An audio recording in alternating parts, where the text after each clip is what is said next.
আমার এই জমিতে সাদা মাছি, আমি কি করব? সাদা মাছি ছাড়িচ্ছে না। আচ্ছা, সাদা সবসময় মাছি হচ্ছে খুব দুষ্টু একটা পোকা। উড়াল দিলে উড়ে যায়, টোকা দিলে উড়ে যায়, একটু পরে এসে আবার বসে। তাই না? হ্যাঁ, পাতার হ্যাঁ, নিচে থাকে সাদা। হ্যাঁ, তাই থাকে। আচ্ছা, সাদা মাছির জন্য সবচাইতে ভালো যে ওষুধগুলা হচ্ছে উলালা, মোভেন্টো, টেম্পেস্ট।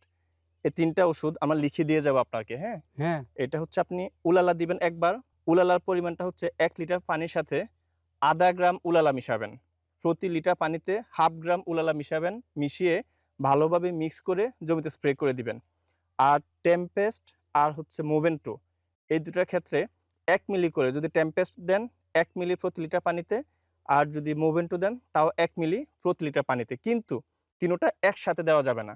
হ্যাঁ, ধরেন একবার দিবেন উলালা, তার কয়েকদিন পরে দিবেন টেম্পে টেম্পেস্ট, তার কয়েকদিন পরে দিবেন মোভেন্টো। মোবাইল টুল। যদি একবারে ৩ টা দেন তাহলে গাছ নষ্ট হয়ে যাবে। হ্যাঁ, তাই। আবার যেটা হয়, ধরুন আমরা যখন এই যে গ্যাস্ট্রিক ওষুধ খাই, আপনি হ্যাঁ, খান গ্যাস্ট্রিক ওষুধ? হ্যাঁ, খাই।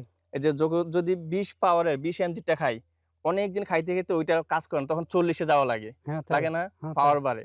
তো ওষুধের ক্ষেত্রে হয় কি, একই ওষুধ যখন বারবার ব্যবহার করবেন, পোকাগুলা রেসিস্ট্যান্ট হয়ে যায়। মানে ওই ওষুধে আর কাজ করে না। এজন্য আমরা যেটা বলি, যেকোনো পোকা বা হচ্ছে রোগের জন্য হ্যাঁ, আজকে যদি একটা ব্যবহার করেন, পরের বার এটা না করে অন্য একটা ব্যবহার করবেন। এতে করে হয় কি, আপনি যদি ওলটপালট করে ব্যবহার করেন, পোকাগুলা হুঁশ থাকে না। হ্যাঁ, আজকে খাইলো একরকম ওষুধ, কালকে দেখে আরেক রকম। তখন দিশেহারায় মারা যায়। বুঝতে পারছেন? হ্যাঁ। তখন এই জিনিসটা করবেন। আমরা লিখে দিয়ে যাব। উলালা, আপনার তো উলালা সম্পর্কে ভালো আইডিয়া আছে। দেখলাম একটু আগে বললেন উলালা দিব ওই কিনা। যেই তো আগে।